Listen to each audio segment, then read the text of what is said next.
আজ থেকে ঠিক 50 বছর আগের এই দিনে ঘোষণা করা হয়েছিল প্রিয় স্বাধীনতা। স্বাধীনতার এই সুবর্ণ জয়ন্তী উপলক্ষে আপনাদের সবাইকে জানাই স্বাধীনতার অনেক অনেক শুভেচ্ছা। সৈয়দবাড়ির বৈঠকখানার আজকের আসরে তাই থাকছে আখতারুজ্জামান ইলিয়াসের সেই বিখ্যাত গল্প রেইনকোট। গল্পটি পাঠ করছেন সৈয়দ তাশফিউল ইসলাম। ভোররাত থেকে বৃষ্টি। আহা, বৃষ্টির ঝমঝম বোর। এই বৃষ্টির মেয়াদ আল্লাহ দিলে পুরো 3 দিন। কারণ শনিতে 7, মঙ্গলে 3, আর সব দিন দিন। এটা জেনারেল স্টেটমেন্ট। স্পেসিফিক ক্লাসিফিকেশনও আছে। যেমন মঙ্গলে ভোররাইতে হইল শুরু, 3 দিন মেঘের গুরু গুরু। তারপর বুধের সকালে নামলো জল, বিকালে মেঘ কয় এবার চল। বৃহস্পতি শুক্র কিছু বাদ নাই, কিন্তু এখন ভুলে গেছে। যেটুকু মনে আছে, পুরো বেড কভারের নিচে গুটিসুটি মেরে শুয়ে আর এক পশলা ঘুমিয়ে নেওয়ার জন্য তাই যথেষ্ট। অন্তত 3 দিন ফুটফাট বন্ধ। বাদলায় বন্দুক বারুদ কি একটু জিরিয়ে নেবে না? এই কটা দিন নিশ্চিন্তে আরাম করো। তার হলো কই, ম্যান প্রপোজেস। এমন চমৎকার বাদলার সকালে দরজায় প্রবল করা নাড়া শেষ হেমন্ত শীত শীত পর্দা ছিঁড়ে ফালা ফালা করে ফেলল, সব ভেস্তে দিল। মিলিটারি আজ তার ঘরে? আল্লাহ গো, আল্লাহুম্মা আনতা সুবহানাকা ইন্নী কুনতু মিনাজ জালিমিন পড়তে পড়তে সে দরজার দিকে এগোয়। এই কয়েক মাসে কত সূরাই সে মুখস্থ করেছে। রাস্তায় বেরুলে 5 কলেমা সবসময় রেডি রাখে ঠোঁটের ওপর। কোন দিক থেকে কখন মিলিটারি ধরে, তবু একটা না একটা ভুল হয়েই যায়। দোয়া মনে হলো ঠিকই, কিন্তু টুপিটা মাথায় দিতে ভুলে গেল।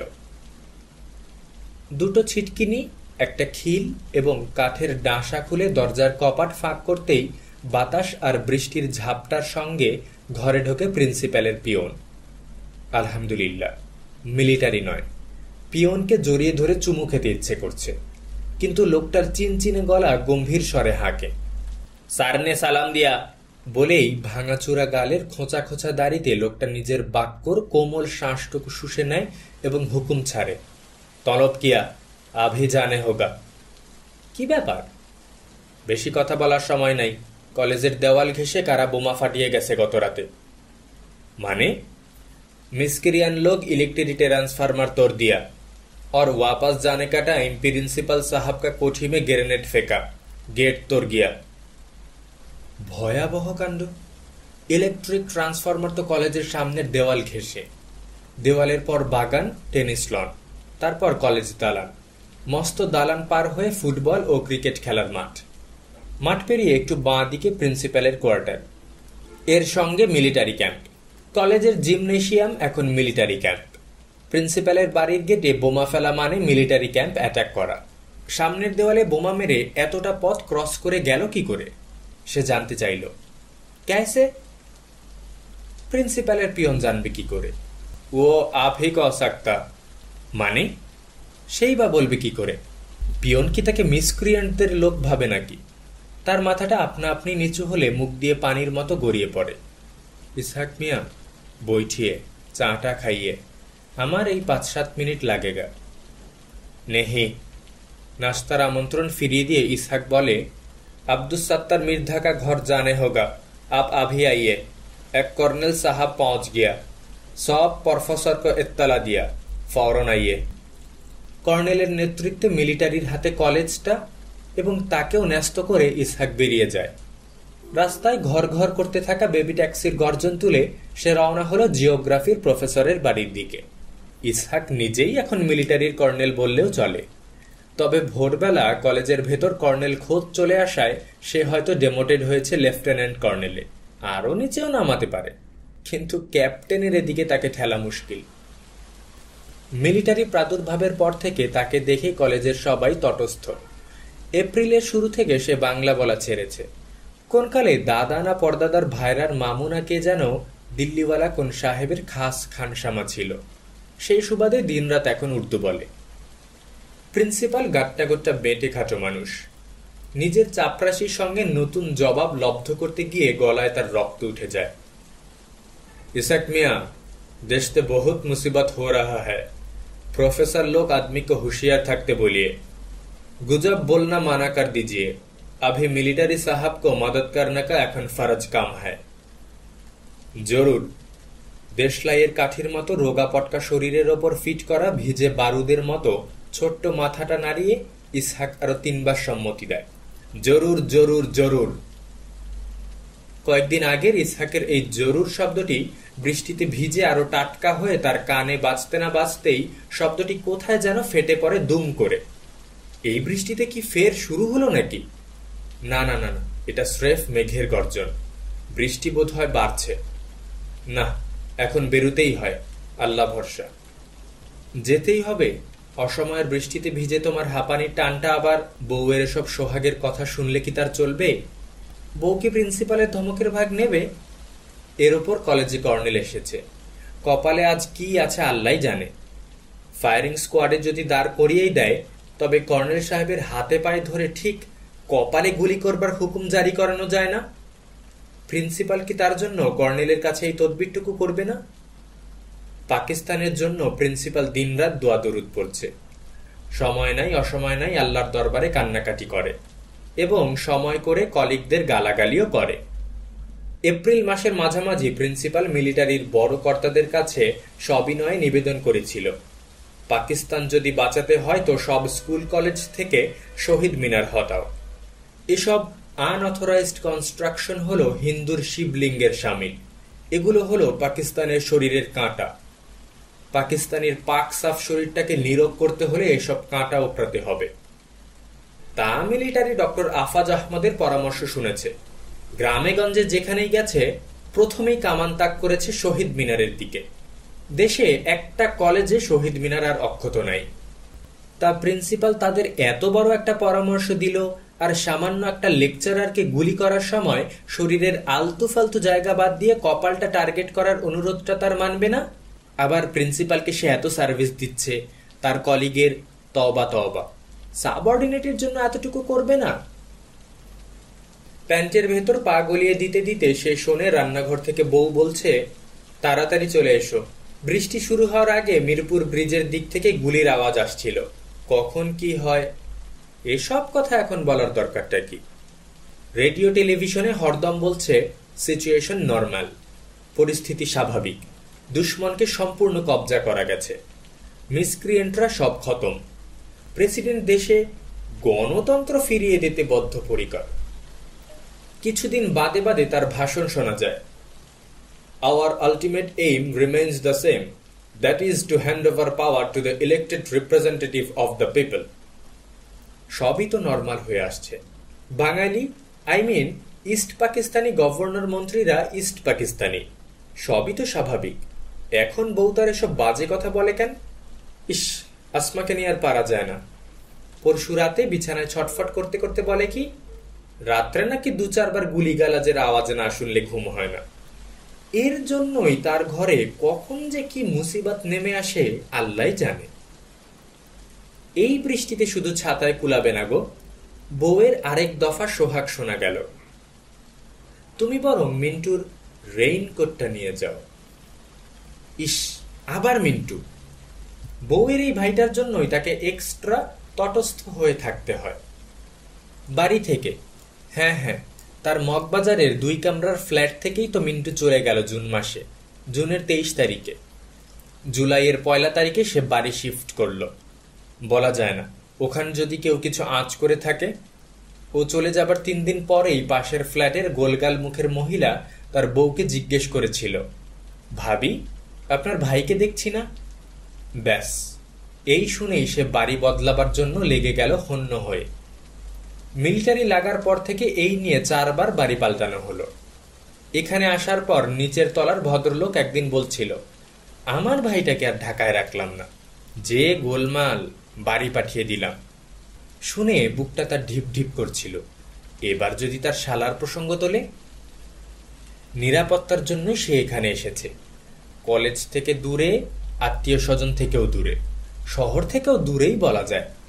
ভেবেছিল নতুন এলাকা, পূব দিকে জানলা ধরে দাঁড়ালে চোখে পড়ে বিল আর ধান ক্ষেত। তা আবার এক বিপদ, এদিকে নাকি নৌকা করে চলে আসে স্টেন গানওয়ালা ছোকরার দল। এদিককার মানুষ চোখে খালি নৌকা দেখে, নৌকা ভরা অস্ত্র। এর উপর বউ যদি মিন্টুর কথা তোলে তো অস্ত্র ঢুকে পড়ে তার ঘরের মধ্যেখানে। মিন্টু যে কোথায় গেছে তা সেও জানে, তার বউও জানে। আবার দেখো, নিজের ভাইয়ের গৌরব প্রতিষ্ঠা করতে আসমা ছেলে মেয়েদের কি বলেছে। তারা পর্যন্ত বলে ছোট মামা গেছে খানসেনাদের মারতে। কোন কথায় কি বিপদ হয় কেউ বলতে পারে? তা আসমার যদি এতই সাহস, তো সেও ভাইয়ের সঙ্গে কোমর বাঁধল না কেন? মুখে বলতে পারে না, কিন্তু বলার জন্য তার জিভ কাঁপে। মিন্টুর কথা ভুলে যাও আসমা, ভুলে যাও। আমাদের সঙ্গে কেউ নাই, কেউ নাই। কিসিঞ্জার সাহেব বলেছে এসব হলো পাকিস্তানের ইন্টারনাল অ্যাফেয়ার। মানুষ মেরে সাফ করে দেয়, বাড়িঘর গ্রাম বাজারহাট জ্বালিয়ে দিচ্ছে, কারও কোনো মাথা ব্যথা নেই। এসব হলো ইন্টারনাল অ্যাফেয়ার। না না, এ ধরনের ভাবনা ধারে কাছে ঘেঁষতে দেওয়াও ঠিক নয়। নিচের ফ্ল্যাটে থাকে এক ওয়েল্ডিং ওয়ার্কশপের মালিক। তার শ্বশুর নিশ্চয়ই সর্দার গোছের রাজাকার। সপ্তাহে 2-3 দিন মেয়ের বাড়িতে রেফ্রিজারেটর, টেপ রেকর্ডার, দামি দামি সোফা সেট, ফ্যান, খাট পালং সহ সব চালান পাঠায়। একদিন এমনকি হিন্দুদের কোন দেবতার মূর্তি পর্যন্ত এসেছিল। সোনার কিনা কে জানে। ট্রাক ট্রাক মাল আসে, আবার চলেও যায়। রাজাকারে সব পায় কোথায়? লোকটা যদি টের পায় যে তার জামাইয়ের ওপর তলায় প্রফেসরের শালা হলো মিসক্রিয়েন্ট, মিলিটারি খতম করার নিয়ত করে সে চলে গেছে এই বোনের ঘর থেকেই, তাহলে গোলাগুলি চলবে এই বাড়িতেই, এই ঘরের মধ্যে। সেই গুলির বলে আসমাকে ঘুম পাড়তে হবে সারা জীবনের জন্য। এখানে কথাবার্তা বলার সময় হুঁশ ঠিক রাখা দরকার। দেখি তো ফিট করে কিনা। আসমা এগিয়ে সে তার গায়ে রেইনকোট চড়িয়ে দিতে দিতে বলে, মিন্টু তো আবার অনেক লম্বা, তোমার গায়ে হবে তো? দেখো কাণ্ড, ফের মিন্টুর দৈর্ঘ্যের তুলনা করে তার সঙ্গে। এই ভাইকে নিয়ে এরকম বাড়াবাড়ি করাটা কি আসমার ঠিক হচ্ছে? ভালোই হলো, তোমার গোড়ালি পর্যন্ত ঢাকা পড়েছে, পায়েও বৃষ্টি লাগবে না। এখানেই আসমান শেষ নয়, রেইনকোটের সঙ্গেকার টুপিটা এনেও চড়িয়ে দেয় তার মাথায়। মিন্টুটার কাজ। শালা তার আবার কি মহৎ কীর্তি স্থাপন করলো। না, এবার তার কৃতিত্ব অন্যরকম। আলনায় ঝুলিয়ে গেছে রেইনকোট, টুপিটা রেখে গেছে ওয়ার্ডরোবের মাথায়। কাল কোরআন শরীফ নামাতে গিয়ে দেখি ওটা পড়ে আছে। আর কিছু রাখেনি তো? নিজের চোখে দেখতে সে ওয়ার্ডরোবের ওপরটায় ভালো করে চোখ বোলায়। মগবাজারে এক বাড়িতে মিলিটারি ঢুকে খাটের নিচে চাইনিজ রাইফেল পেয়েছিল 3টে। অথচ বাড়ির বাসিন্দা গোবেচারি ডাক্তার এর কিছুই জানত না। ঘরের জিনিসপত্র এজন্য রোজ রোজ দেখে রাখা ভালো। আব্বু ছোট মামা হয়েছে, আব্বু ছোট মামা হয়েছে। মেয়ের সদ্য ঘুম ভাঙা গলায় ভাঙা ভাঙা বলি শুনে সে চমকে ওঠে। মিন্টু কি ঢুকে পড়লো অস্ত্র শস্ত্র হাতে? এর মানে ওর পিছে পিছে ঢুকছে মিলিটারি। তার মানে না, দরজার ছিটকিনি ও খিল সব বন্ধ। 2.5 বছরের কন্যা বিছানায় বসে বসেই হাততালি দেয়, আব্বু ছোট মামা, আব্বু ছোট মামা। তাকে কি মিন্টুর মতো দেখাচ্ছে? মিলিটারি আবার ভুল করে বসবে না তো? এর মধ্যে তার 5 বছরের ছেলেটা গম্ভীর চোখে তাকে পর্যবেক্ষণ করে রায় দেয়, আব্বুকে ছোট মামার মতো দেখাচ্ছে। আব্বু তাহলে মুক্তি বাহিনী, তাই না? এ তো ভাবনার কথা। ড্রেসিং টেবিলের সামনে দাঁড়িয়ে নিজের নতুন রূপে সে ভ্যাবা চেকা খায়। রং খাকি নয়, আবার জলপাই রঙও নয়। মাটির মতো রংটা একটু জ্বলে গেছে, তবে তাতে জেল্লা কমেনি। দেখতে একটু মিলিটারি মিলিটারি লাগছে। মিলিটারির মতো দেখা নিরাপদ নয়। রেইনকোট পরাকে মিলিটারির ছদ্মবেশ বলে গণ্য করলে মিলিটারি তাকে সোজা ধরে পাঠিয়ে দেবে ক্যান্টনমেন্ট। না, খামাখা ভয় পাচ্ছে। বৃষ্টির দিনে রেইনকোট গায়ে দেওয়াটা অপরাধ হবে কেন? মিলিটারির কি আর বিবেচনাবোধ নাই? প্রিন্সিপাল ডক্টর আফাজ আহমদ ঠিকই বলে। শোনেন, মিলিটারি যাদের ধরে মিছেমিছি ধরে না। সাবভার্সিভ অ্যাক্টিভিটিজের সঙ্গে তারা সামহাউ অর আদার ইনভলভড। তা সে তো বাপু এসব থেকে শত হাত দূরে। শালা তার বর্ডার ক্রস করলো, ফিরে এসে দেশের ভেতর দমাদম মিলিটারি মারে, তাতে আর দুলা ভাইয়ের দোষটা কোথায়? এই যে মিলিটারি প্রত্যেক দিনই ঢাকা শহরেই বাজার পোড়ায়, বস্তিতে আগুন লাগিয়ে টপাটপ মানুষ মারে, মেয়েদের ধরে নিয়ে যায়, সে কখনো এসব নিয়ে টু শব্দটি করেছে? কলেজের দেওয়াল ঘেঁষে প্রিন্সিপালের কোয়ার্টারের পাশে মিলিটারি ক্যাম্প। ক্লাস টাস সব বন্ধ, ছেলেরা কেউ আসে না, মাস্টারদের হাজিরা দিতে হয়। তাও বহু টিচার গা ঢাকা দিয়েছে কবে থেকে, সে তো রোজ টাইমলি যায়। স্টাফ রুমে কলিগরা ফিস করে, কোথায় কোন ব্রিজ উড়ে গেল, কোথায় 7 মিলিটারির লাশ পড়েছে ছেলেদের গুলিতে, এই কলেজের কোন কোন ছেলে ফ্রন্টে গেছে। কই, সে তো এসব আলাপের মধ্যে কখনো থাকে না। এসব কথা শুরু হলেই আলগোছে উঠে সে চলে যায় প্রিন্সিপালের কামরায়। ডক্টর আফাজ আহমেদের খ্যাস গলায় হিন্দুস্তান ও মিসক্রিয়েন্টদের আশু ও অবশ্যম্ভাবী পতন সম্বন্ধে নিশ্চিত ভবিষ্যৎবাণী শোনে। ওই ঘরে আজকাল সহজে কেউ ঘেঁষে না। উর্দুর প্রফেসর আকবর সাজিদকে প্রিন্সিপাল আজকাল তোয়াজ করে, তো ওই সাজিদ আবার স্যারকে আমল দেয় না, বরং মাঝে মাঝে আপকা তবিয়ত ভালো হয় বলে প্রিন্সিপালের উর্দু চর্চা নিয়ে ঠাট্টা করে। ডক্টর আফাজ আহমদ পাকিস্তানের অখণ্ডতা রক্ষার জন্য উদ্বিগ্ন থাকে বলে, কিংবা জবাব দেওয়ার জন্য ঠিকঠাক উর্দু বাক্য গঠন করতে পারে না বলে চুপ করে থাকে। আবার কথার জবাব না পেয়ে সাজিদ পাছে রাগ করে এই ভেবে হে হে করে বলে, জি হা, আপনার মেহেরবানি। সাজিদ হাসে, আমার মেহেরবানি? আমি মেহেরবানি করার কে? বলিয়ে জেনারেল সাহাব কো মেহেরবানি। এরপর কথা বলতে গেলে উর্দু জবাবে আর কুলোবে না বলে প্রিন্সিপাল খামোশ মেরে যায়। উর্দুর প্রফেসর নিয়ে লোকটা মুশকিলে পড়েছে। কোনটা যে তার ঠাট্টা আর কোনটা অ্যাপ্রিসিয়েশন সেটা বোঝা দিন দিন শক্ত হয়ে পড়ছে। এমনকি মিলিটারির তৎপরতায় অভিভূত প্রিন্সিপালের যুদ্ধ সম্বন্ধে বিশ্লেষণ শুনতে শুনতে সাজিদ একদিন, আপনি মিলিটারি সায়েন্সের ওপর ডক্টরেট করে ফেলেন, মোহাম্মদপুরের এক LMF ডাক্তার আজকাল হোমিওপ্যাথি শুরু করেছে, অ্যালোপ্যাথি ভি ছাড়ল না, তো মহল্লার মানুষ ওর নাম দিল ডবল ডাক্তার, তো আপনিও ডবল ডক্টর হয়ে যান। বলতে বলতে হো হো করে হাসলে ডক্টর আফাজ আহমেদকে তার সিঙ্গেল ডক্টরেট নিয়ে হে হে করতে হয়। কলিগরা পরে বিপদে। এই অসময়ে কোন রসিকতায় হাসাটা যে নিরাপদ তারা ঠিক করতে পারে না। মিন্টুর ফেলে যাওয়া নাকি রেখে যাওয়া রেইনকোটে ঢোকার পর থেকে তার পা শিরশির করছে, আর এক মুহূর্ত দাঁড়িয়ে থাকা যাচ্ছে না। প্রিন্সিপাল তাকে ডেকে পাঠিয়েছে সেই কখন। রাস্তায় একটাও রিক্সা নেই, তার রিক্সার পরোয়াও সে এখন করছে না। রেইনকোটের ভেতর হাঁটতে হাঁটতে বাস স্ট্যান্ডে যেতে তার কোনো অসুবিধে হবে না। রেইনকোটের ওপরে বৃষ্টি পড়ছে অবিরাম, কি মজা, তার গায়ে লাগে না একটিও ফোঁটা। টুপির বারান্দা পেয়ে পানি গড়িয়ে পড়লে কয়েক ফোঁটা সে চেটে দেখে, ঠিক পানসে স্বাদ নয়। টুপির তেজ কি পানিতেও লাগলো নাকি? পাঞ্জাব আর্টিলারি, না বালুচ রেজিমেন্ট, না কমান্ডো ফোর্স, নাকি প্যারামিলিটারি, না মিলিটারি পুলিশ? ওদের তো এক এক গোষ্ঠীর এক এক নাম, এক এক সুরত। তার রেইনকোটে তাকে কি নতুন কোনো বাহিনীর লোক বলে মনে হচ্ছে? হোক, সে বেশ হনহন করে হাঁটে। শেষ হেমন্তের বৃষ্টিতে বেশ শীত শীত ভাব, কিন্তু রেইনকোটের ভেতরে কি সুন্দর ওম। মিন্টুটাই রেইনকোট রেখে গিয়ে কি ভালোই যে করেছে। এটা নিতে ছোনাটা যে কবে ফেরে। আহা, এই তুমুল বৃষ্টির মধ্যে ছেলেটা কোথায় কোন নদীর তীরে ওত পেতে বসে রয়েছে। হয়তো পাকিস্তানি সেনাবাহিনীর একটা প্লাটুন গ্রাম জ্বালিয়ে শদুয়েক মানুষ মেরে লাশগুলোকে ফেলে জিপে করে নিয়ে যাচ্ছে জ্যান্ত জোয়ান মেয়েদের। মিন্টুর স্টেনগান নিশ্চয়ই তাক করে রয়েছে ওই মিলিটারিগুলোর দিকে। মিলিটারির সব কটাকে খতম করে মেয়েগুলোকে বাঁচাতে পারবে তো? পারবে না। বড় রাস্তায় মিলিটারির লরি দেখে তার চৈতন্যদয় ঘটে।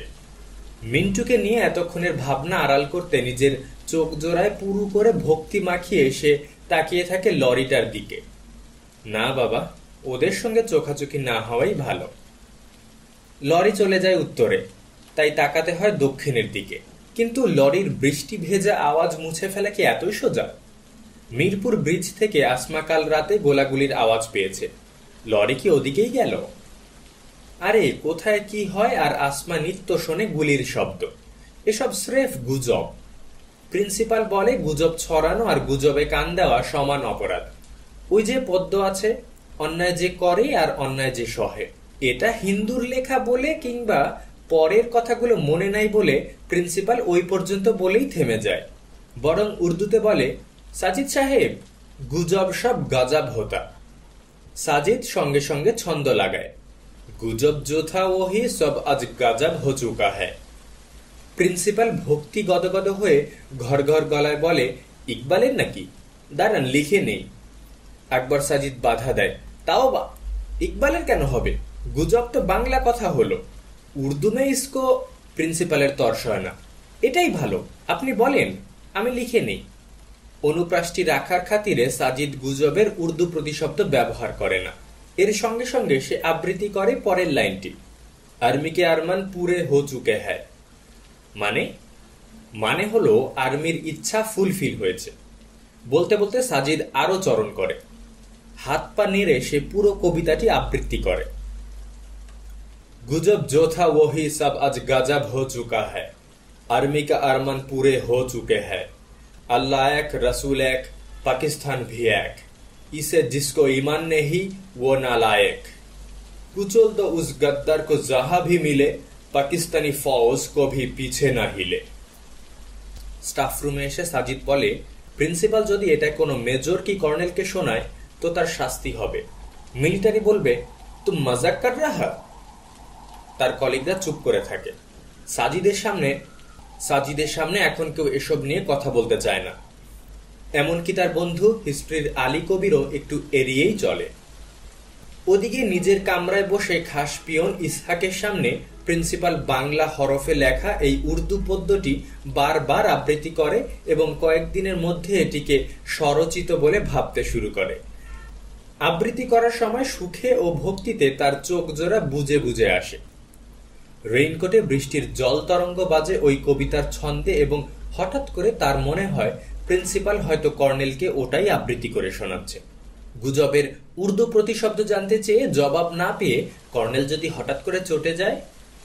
উর্দুর প্রফেসর আকবর সাজিদ সেনাবাহিনীর তৎপরতা নিয়ে নানা রকম ঠাট্টা মশকরা করে। নিজের মাতৃভাষাকে বর্মের মতো ব্যবহার করে লোকটা নিশ্চয়ই মিসক্রিয়ান্টদের হয়ে কাজ করছে। আবার ইংরেজির খন্দকার একদিন সবাইকে হুঁশিয়ার করে দেয়, ওর কথায় সায় দেবেন না, ও আসলে এই সব বলে আপনাদের অ্যাটিচিউডটা জানতে চায়। ব্যাটা নির্ঘাত আর মিলল। তা আকবর সাজিদ কয়েকদিন হলো একটু চুপচাপই থাকে। স্টাফ রুমে সে বসলে সবাই উসখুস করে, আবার প্রিন্সিপালের কামরায় যেতেও তার ভালো লাগে না। সে নিজেও সাজিদের কাছ থেকে দূরে দূরেই থাকে। দরকার কি? তবে রেইনকোটের কল্যাণে গায়ে পানি না লাগিয়ে বৃষ্টিতে দাঁড়িয়ে আকবর সাজিদের সঙ্গে গোপনে কয়েকটা কথা বলার জন্য প্রাণটা তার আইঢাই করে। এর মানে কি? না, এসব হাউস ভালো নয়। সেনাবাহিনী নিয়ে বাংলা কিংবা উর্দুতে ঠাট্টা মশকরা করার ভাবনা থেকে যতটা মুক্ত থাকা যায়। বাসস্ট্যান্ডে পৌঁছে বাসের জন্য তাকে তাকাতে হয় উত্তরেই। মিলিটারি লরির ল্যাঞ্চটাও দেখা যাচ্ছে না। আবার তার বাসেরও তো নামগন্ধ নেই। বাসস্ট্যান্ডে জনপ্রাণী বলতে সে একেবারে একলা। রাস্তার পাশে পানবিড়ি সিগারেটের ছোট দোকানটার ঝাঁপ একটুখানি তুলে দোকানদারও তাকিয়ে রয়েছে উত্তরেই।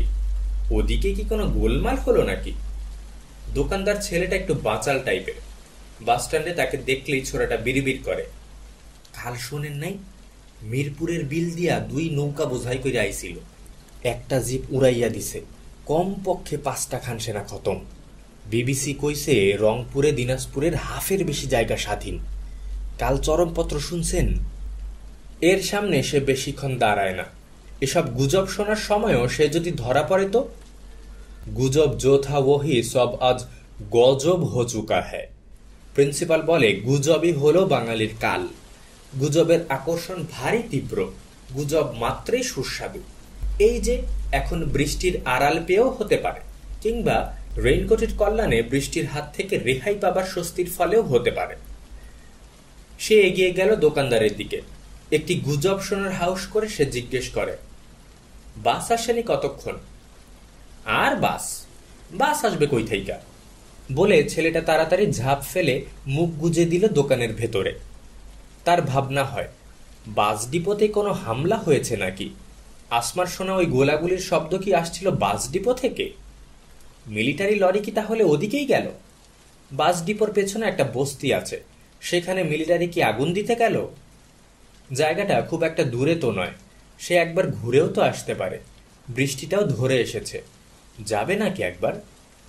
তার যাওয়া হলো না। এর মধ্যেই ছিপছিপে বৃষ্টিতে লালচে আভা তুলে এসে পড়ল লাল রঙের স্টেট বাস। বাসে যাত্রী কম। না না, কন্ডাক্টররা সবসময় যেমন খালি গাড়ি বলে চেঁচায় সেরকম নয়, সত্যি সত্যি অর্ধেকের বেশি সিট খালি। সে বাসে উঠলে তার রেইনকোটের পানি পড়তে লাগলো বাসের ভিজে মেঝেতে। এজন্য তার একটু খারাপ কথা, অন্তত টিটকারি শোনার কথা, কিন্তু তাকে কেউ কিছু বলে না। বাসে এত খালি সিট, বাঁশবনে ডোমকানা। প্রবাদটি মনে না পড়লেও ঠোঁটে তার একটু হাসি বিছানো থাকে। এই নীরব কিন্তু স্পষ্ট হাসির কারণ কি এই যে তার রেইনকোটের পানিতে বাসে সয়লাভ হয়ে গেলেও কেউ টু শব্দটি করছে না? তার পোশাক কি সবাইকে ঘাবড়ে দিল নাকি? খালি রাস্তা পেয়ে বাস চলে খুব জোরে, কিন্তু তার আসনটি সে নির্বাচন করতে পারছে না। টলতে টলতে একবার সে এই সিট দেখে, পছন্দ হয় না বলে ফের ওই সিটের দিকে যায়। এমন সময় পিছনের দিক থেকে দুজন যাত্রী উঠে পড়ে তাড়াহুড়া করে। রাখো রাখো বলতে বলতে ঝুঁকি নিয়ে তারা নেমে পড়ে চলন্ত বাস থেকে। সে তাদের দিকে তাকায় এবং বুঝতে পারে এরা পালালো ঠিক তাকে দেখেই। লোক দুটো নিশ্চয়ই ক্রিমিনাল, একটা চোর আর একটা পকেটমার, কিংবা দুটোই চোর অথবা দুটোই পকেটমার। নাম্বার মুহূর্তে দুটোর মধ্যে সর্দার টাইপেরটা তার দিকে পেছন ফেরে তাকালো। সেই চোখ ভরা ভয়, কেবল ভয়। জুৎসই সিট বেছে নিয়ে সে ধপাস করে বসতেই ফোমে ফস করে আওয়াজ হয় এবং তাইতে ঘাড় ফিরিয়ে তাকায় সামনের সিটে বসা তিনজন যাত্রী। এদেরও সে ঠিক চোর অথবা পকেটমার বলে ঠিক শনাক্ত করে ফেলে। ডাকাতও হতে পারে, কিংবা মিলিটারি কোনো বস্তিতে আগুন লাগিয়ে চলে এলে এরা ছোটে সেখানে লুটপাট করতে, অথবা মিলিটারি কোথাও লুটপাট করলে এরা গিয়ে উচ্ছিষ্ট কুড়ায়। তিনটেই পরের স্টপেজে নামার জন্য অনেক আগেই ধরফর করে উঠে দাঁড়ায় এবং বাস থামার সঙ্গে সঙ্গে নেমে পড়ে ঝটপট পায়। তিনটে ক্রিমিনালের একটাও তার দিকে আর ফিরেও তাকায় না। তার মানে তাকে বেশ ভয় পেয়েছে বলেই তার সঙ্গে চোখাচোখি এড়াতে এদের এত কসরত। যাক, মিন্টুর রেইনকোটে তার কাজ হচ্ছে। চোর, ছ্যাঁচোর, পকেটমার সব কেটে পড়ছে। ভালো মানুষেরা থাক। সে বেশ সৎসঙ্গে চলে যাবে একেবারে কলেজ পর্যন্ত। আসাদগেট বাস স্টপেজে ঝিরঝিরে বৃষ্টিতে দাঁড়িয়ে অপেক্ষা করছিল বেশ কয়েকজন মানুষ। ছাতা হাতে কেউ কেউ নিজ নিজ ছাতার নিচে, এবং ছাতা ছাড়া অনেকেই অন্যের ছাতার নিচে মাথার অন্তত খানিকটা পেতে দিয়ে বৃষ্টির ছাট থেকে আত্মরক্ষা করতে শরীরগুলোকে আঁকা বাঁকা করছিল। বাস থামলে সে দেখল একে একে 9 জন প্যাসেঞ্জার বাসে উঠল। সে বেশ খুঁটিয়ে খুঁটিয়ে সবাইকে দেখে, তো তার দিকে তাকিয়ে 9 জনের 3 জন আরে রাখো রাখো এবং একজন রোখো রোখো বলতে বলতে নেমে পড়ল ধরফর করে। শেষের জন বোধ হয় এমনি অর্ডিনারি চোর, ছিচকে চোর হওয়ার সম্ভাবনাই বেশি। আর প্রথম 3টে মিলিটারির হোগায় হোগায় ঘোরে। কোথাও সুন্দরী মেয়ে মানুষ দেখলে মিলিটারিকে খবর দেয়, কিংবা মিলিটারির কাছ থেকে বন্দুক নিয়ে পাকিস্তান জিন্দাবাদ, পাকিস্তান জিন্দাবাদ স্লোগান দিয়ে মহল্লায় মহল্লায় ঘোরে আর সুন্দরী মেয়েদের ধরে এনে পৌঁছে দেয় মিলিটারি ক্যাম্পে। এগুলো হলো ভাউরা, রাজাকার ভাউরা। ফের নতুন করে অপরাধীমুক্ত বাসে যেতে এখন ভালো লাগছে। জানালার বাইরে বৃষ্টির আঁশ উড়ছে ঠান্ডা হাওয়ায়। গাছপালা ও লোকজন ও দোকানপাট ও বাড়িঘরের ওপর ট্রান্সপারেন্ট আবরণ দেখে তার এক্সট্রা ভালো লাগে। সমস্ত ভালো লাগাটা চির খায় বাস হঠাৎ করে ব্রেক কষলে। তখন তাকে তাকাতে হয় বাঁয়ে। চোখে পড়ে নির্মীয়মান মসজিদের ছাদের দিকে। দরজা থেকে ঠান্ডা হাওয়া এসে লাগে তার মুখে এবং নাকের ভেতর দিয়ে সেই হাওয়া ঢুকে পড়ে বুকে। সেখানে ধাক্কা লাগে। ক্র্যাকডাউনের রাত কেটে ভোর হলে মিলিটারির গুলিতে এই মসজিদের ছাদ থেকে পড়ে গিয়েছিলেন মুয়াজ্জিন সাহেব। ঠান্ডা হাওয়ার ধাক্কা রেইনকোটের তাপে এতটাই গরম হয়ে ওঠে যে মনে হয় ভেতরে বুঝি আগুন ধরে গেল। মসজিদের উল্টো দিকের বাড়িতে 3 তলায় থাকতো তখন তারা। রাতভর ট্যাঙ্কের হুঙ্কার আর মেশিন গান আর স্টেন গানের ঘেউ ঘেউ আর মানুষের কাতরানিতে তাদের কারো ঘুম হয়নি সে রাতে। ছেলেমেয়ে নিয়ে ছেলেমেয়ের মায়ের সঙ্গে সে শুয়েছিল খাটের নিচে। ভোরবেলা মিলিটারি মানুষ মারা একটু বিরতি দিলে ছেলেমেয়েরা ঘুমিয়ে পড়ে এবং বন্ধ জানালার পর্দা একটু তুলে সে রাস্তা দেখতে থাকে। রাস্তার ওপারে মসজিদের ছাদে মুয়াজ্জিন সাহেব দাঁড়িয়েছিল আজান দিতে। সাধারণত জুম্মার নামাজটা সে নিয়মিতই পড়ে, তবে সেই ভোরে তার আজান শুনতে খুব ইচ্ছা করছিল। মুয়াজ্জিনের আজান দেওয়াটা সে সম্পূর্ণ দেখবে বলে জানালার ধার থেকে সরে না। সারা এলাকায় ইলেকট্রিসিটি নষ্ট, মসজিদের মাইক্রোফোন অকেজ। মুয়াজ্জিন সাহেব গমগমে গলায় যতটা পারে জোর দিয়ে বলে উঠল, আল্লাহু আকবার। দ্বিতীয়বার আল্লাহর মহত্ব ঘোষণা করার সুযোগ তার আর মেলেনি। এর আগেই সম্পূর্ণ অন্য রকম ধ্বনি করে লোকটা পড়ে যায় রাস্তার ওপর। সেদিন সকালে বৃষ্টি ছিল না।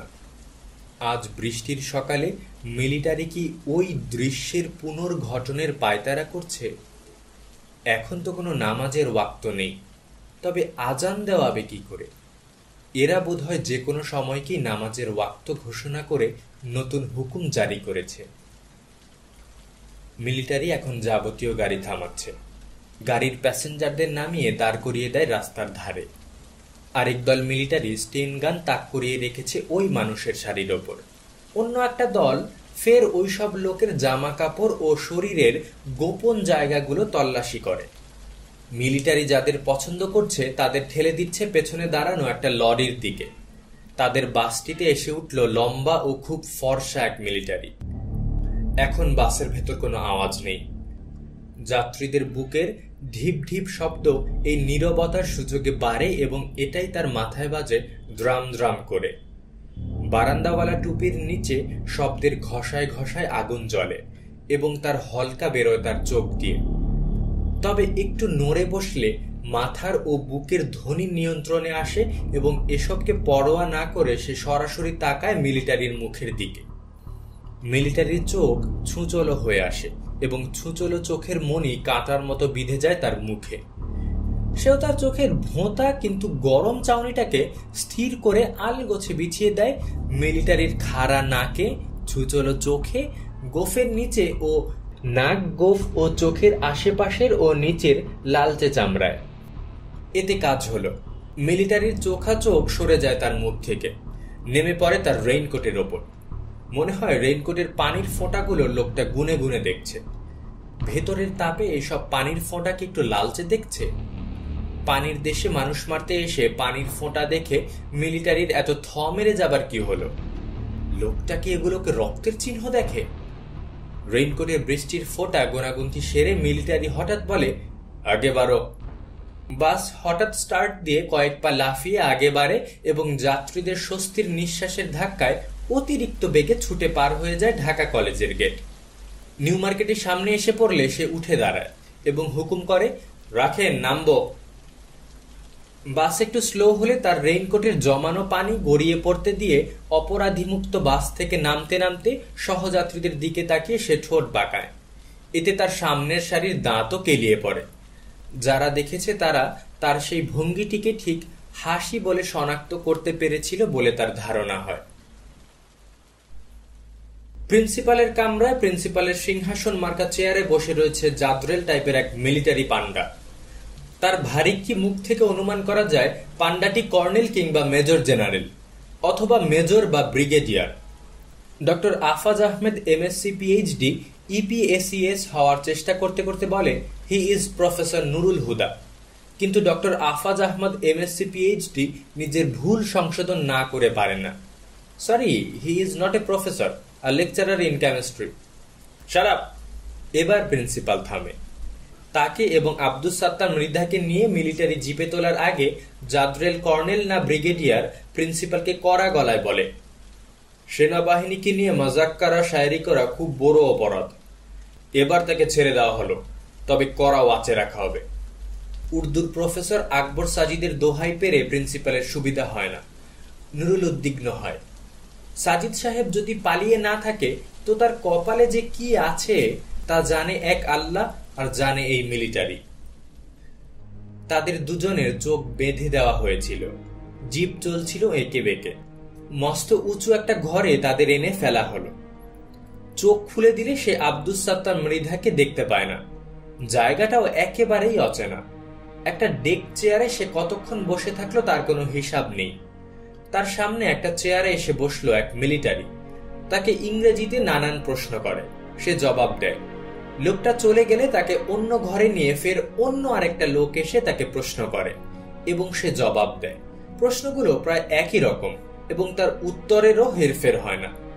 যেমন, কিছুদিন আগে তাদের কলেজে কয়েকটা লোহার আলমারি কেনা হয়েছে, ওগুলো বয়ে নিয়ে এসেছিল কারা? সে জবাব দেয়, ঠিক, অফিসের জন্য 3টে, বোটানি, হিস্ট্রি, জিওগ্রাফি ডিপার্টমেন্টের জন্য 2টো করে এবং ইংরেজির জন্য 1টা, সর্বমোট 10টি আলমারি কলেজে নিয়ে আসা হয়েছে। এত কথা বলার দরকার নাই তার। ওই আলমারিগুলো নিয়ে আসা হয় কয়েকটা ঠেলাগাড়ি করে। ঠেলাগাড়িওয়ালাদের তো সে ভালো করেই চেনে। নুরুল হুদা জবাব দেয়, তাদের সে চিনবে কোত্থেকে? তারা হলো কুলি, সে হলো একজন লেকচারার। তাহলে সে তাদের সঙ্গে এত কথা বলছিল কেন? প্রিন্সিপালের আদেশে সে আলমারিগুলোর স্টিলের পাতের ঘনত্ব, দেরাজের সংখ্যা ও আকার, তালা চাবির মান, রঙের মান ইত্যাদি পরীক্ষা করে দেখছিল। মিলিটারি শান্ত গলায় তথ্য সরবরাহ করার ভঙ্গিতে বলে, মিসক্রিয়েন্টরা কলেজে ঢুকেছিল কুলির বেশে। এটা তার চেয়ে আর ভালো কে জানে। তারা আজ ধরা পড়ে নুরুল হুদার নাম বলেছে। তাদের সঙ্গে তার যোগাযোগ নিয়মিত। সে গ্যাংয়ের একজন সক্রিয় সদস্য। আমার নাম? সত্যি বলেছে? আমার নাম বলেছে? নুরুল হুদার হঠাৎ চিৎকারে মিলিটারি বিরক্ত হয় না, বরং উৎসাহ পায়। উৎসাহিত মিলিটারি ফের বলে, কুলিরা ছিল ছদ্মবেশী মিসক্রিয়েন্ট। নুরুল হুদা অবাক হয়ে তাকিয়ে থাকে। তারা কি তাকে চেনে? কেমিস্ট্রি ডিপার্টমেন্টে আলমারি সাজিয়ে রাখার সময় এক কুলি দাঁড়িয়েছিল তার গা ঘেঁষে। তখন তো ঘোরতর বর্ষাকাল। ঢাকায় এবার বৃষ্টিও হয়েছে খুব। রাত দিন এই বৃষ্টি নিয়ে সে কি যেন বলেছিল। তাতে কুলিটা বিড়বিড় করে বলে, বর্ষাকালেই তো জুর। কথাটা 2বার বলেছিল। এর মানে কি? স্টাফরুমে কে একজন একদিন না 2 দিন ফিসফিস করেছিল, বাংলার বর্ষা তো শালারা জানে না। রাশিয়া ছিল জেনারেল উইন্টার আর আমাদের জেনারেল মনসুন। ওই ছদ্মবেশী ছেলেটা কি এই কথাই বুঝিয়েছিল?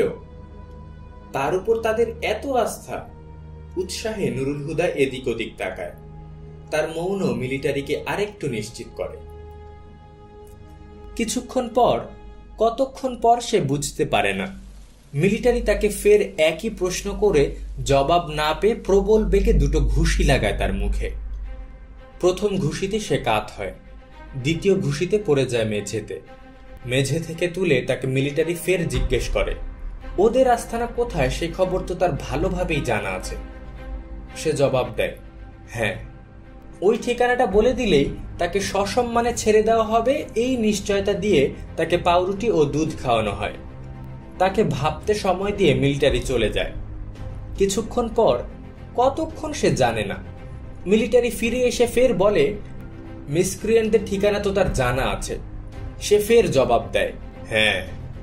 কিন্তু পরের প্রশ্নের জবাব না পেয়ে মিলিটারি তাকে নিয়ে যায় অন্য একটি ঘরে। তার বেঁটে খাটো শরীরটাকে ঝুলিয়ে দেওয়া হলো ছাদে লাগানো একটা আংটার সঙ্গে। তার পাছায় চাবুকের বাড়ি পড়ে সপাত সপাত করে। তবে বাড়িগুলো বিরতিহীন পড়তে থাকায় কিছুক্ষণের মধ্যে সেগুলো নুরুল হুদার কাছে মনে হয় স্রেফ উৎপাত বলে। মনে হচ্ছে যেন বৃষ্টি পড়ছে মিন্টুর রেইনকোটের ওপর। রেইনকোটটা এরা খুলে ফেলেছে, কোথায় রাখলো কে জানে। কিন্তু তার ওম তার শরীরে এখনো লেগেই রয়েছে। বৃষ্টির মতো চাবুকের বাড়ি পড়ে তার রেইনকোটের মতো চামড়ায়। আর সে অবিরাম বলেই চলে, মিসক্রিয়েন্টদের ঠিকানা তার জানা আছে। শুধু তার শালার নয়, তার ঠিকানা জানার মধ্যে কোনো বাহাদুরি নাই। সে ছদ্মবেশী কুলিদের আস্তানাও চেনে, তারাও তাকে চেনে এবং তার ওপর তাদের আস্থাও কম নয়। তাদের সঙ্গে আঁতাতের অভিযোগ ও তাদের সঙ্গে তার আঁতাত রাখার উত্তেজনায় নুরুল হুদার ঝুলন্ত শরীরটা এতটাই কাঁপে যে চাবুকের বাড়ির দিকে তার আর মনোযোগ দেওয়া হয়ে ওঠে না।